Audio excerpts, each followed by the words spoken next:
जानिए अपना भाग्य कैसे बदले। नमस्कार दोस्तों, स्वागत है आपको इस गौतम बुद्ध की कहानी में। दोस्तों, आज का ये कहानी आप सभी के लिए बहुत ही स्पेशल और लाइफ चेंजिंग साबित होने वाला है, इसलिए इस लाइफ चेंजिंग कहानी को आखिर तक जरूर सुने।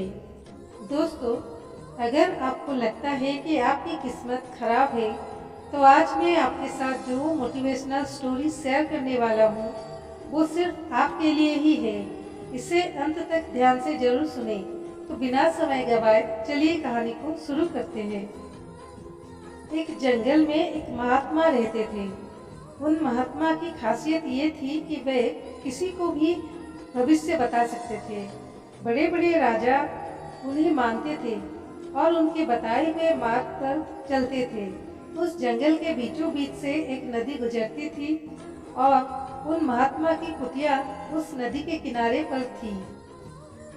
नदी के दोनों तरफ दो अलग अलग शक्तिशाली राजाओं के साम्राज्य थे।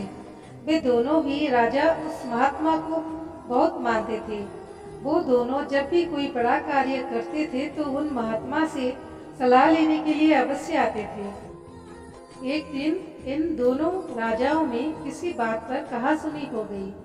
बात इतनी बढ़ गई कि नौबत युद्ध पर आ गई। युद्ध की तारीख और समय ये दोनों तय कर दिया गया। पर जैसे कि दोनों राजाओं का नियम था कि जब भी कोई बड़ा कार्य करते तो वो दोनों उस महात्मा की सलाह जरूर लेते थे। इसलिए पहला राजा उन महात्मा के पास आता है और उनसे पूछता है कि महात्मा, जो मैंने पड़ोस के राजा के साथ युद्ध करने का निश्चय किया है और इसलिए ये जानना चाहता हूँ कि युद्ध का परिणाम किसके पक्ष में होगा। वे महात्मा कहते हैं कि यदि तुमने युद्ध किया तो तुम्हारी हार निश्चित है। फिर वो राजा महात्मा जी से पूछता है कि क्या जीतने का कोई भी उपाय नहीं है। वे महात्मा कहते हैं कि यदि युद्ध किया तो हार निश्चित है। फिर वो राजा कहता है कि तलवार मैदान से निकल चुकी है, अब युद्ध टलेगा तो नहीं, जो होगा देखा जाएगा।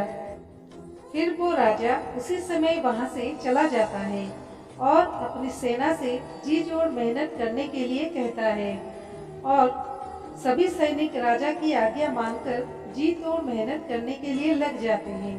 दूसरे दिन दूसरा राजा उन महात्मा के पास आ जाता है और उनसे पूछता है कि महात्मा जी, मैं पड़ोस के राजा के साथ युद्ध करने के लिए जा रहा हूँ, इसलिए मैं इस युद्ध का परिणाम जानना चाहता हूँ कि युद्ध किसके पक्ष में रहेगा। वे महात्मा कहते हैं कि निसंदेह जीत तुम्हारी है और उस राजा के पास तुम्हें हराने का कोई उपाय नहीं। उन महात्मा की बात सुन वो राजा बहुत ही ज्यादा प्रसन्न हो जाता है और सीधा जाकर अपनी सेना को ये खुशखबरी सुनाता है कि युद्ध में उनकी जीत पक्की है। ये बात सुनकर उस राजा के सैनिक भी बहुत खुश हो जाते हैं और युद्ध की तैयारियों में लग जाते हैं। समय बीतता है और युद्ध का दिन आ जाता है। रणभेरियां बजाई जाती है और युद्ध शुरू हो जाता है।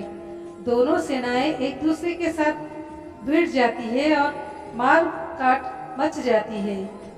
देखते ही देखते जिस पहले राजा की हार निश्चित थी वे दूसरे राजा की सेना को ढेर कर देती है और पहला राजा वो युद्ध जीत जाता है जिसे उस महात्मा ने कहा था कि वो युद्ध हारेगा। युद्ध जीतने के बाद वो पहला राजा उन महात्मा के पास चला जाता है और उनसे पूछता है कि महात्मा जी, आपने तो कहा था कि मैं तो वो युद्ध हार जाऊंगा, लेकिन मैं तो युद्ध जीत गया। आपकी भविष्यवाणी गलत कैसे निकली। फिर वे महात्मा उस राजा से कहते हैं कि मैंने तो वो कहा था जो तुम्हारे भाग्य में लिखा था, लेकिन तुमने अपने कर्म से अपने भाग्य को बदल दिया। तुम्हारी जीत का कारण ये है कि तुमने अपने भाग्य से ज्यादा अपने कर्म को आवश्यक समझा और उस दूसरे राजा ने अपना सब कुछ भाग्य पर छोड़ दिया। उसने अपने कर्म से ज्यादा अपने भाग्य को आवश्यक समझा और पूरे समय निश्चितता से भरा रहा, जिसके कारण आज तुम्हारी विजयी हो सका और वो है तुम्हारा बंधक। दोस्तों, ये बात सच है कि सब कुछ हमारे हाथ में नहीं होता है, लेकिन ये भी सच है कि बहुत कुछ हमारे हाथ में होता है, लेकिन हम उसे भी भाग्य के भरोसे छोड़कर जीवन भर रोना चुनते हैं। दोस्तों, लोग जानते हैं कि स्वस्थ कैसे रहा जा सकता है, लेकिन समय न होने का बहाना बनाकर वे अपने अंदर बीमारियां पालते रहते हैं। और जब कोई गंभीर बीमारी हो जाती है तो वो लोग अपने भाग्य को दोष देना शुरू कर देते हैं। दोस्तों, अगर आज हम किसी समस्या में हैं तो वो सिर्फ हमारे पुराने गलत कर्मों के कारण है, और कल अगर हम इस समस्या से निकलेंगे तो वे सिर्फ आज के अच्छे कर्म के कारण ही निकलेंगे। दोस्तों, अगर आप आज कुछ नहीं करते हैं तो कुछ तो होगा ही, और वो आपका भाग्य है। और अगर आप आज अपने बुद्धि का इस्तेमाल करके वो करते हैं जो आप करना चाहते हैं तो वो आपका कर्म है। तो ये आपके ऊपर है कि आपको कुछ करना है या अपने भाग्य के भरोसे बैठे रहना है। दोस्तों, ये प्रश्न आवश्यक नहीं है कि भाग्य पहले से लिखा हुआ है या नहीं, बल्कि आवश्यक सवाल ये है कि क्या हम उन चीज़ों को भी भाग्य के भरोसे छोड़ रहे हैं जिन्हें हम बदल सकते हैं।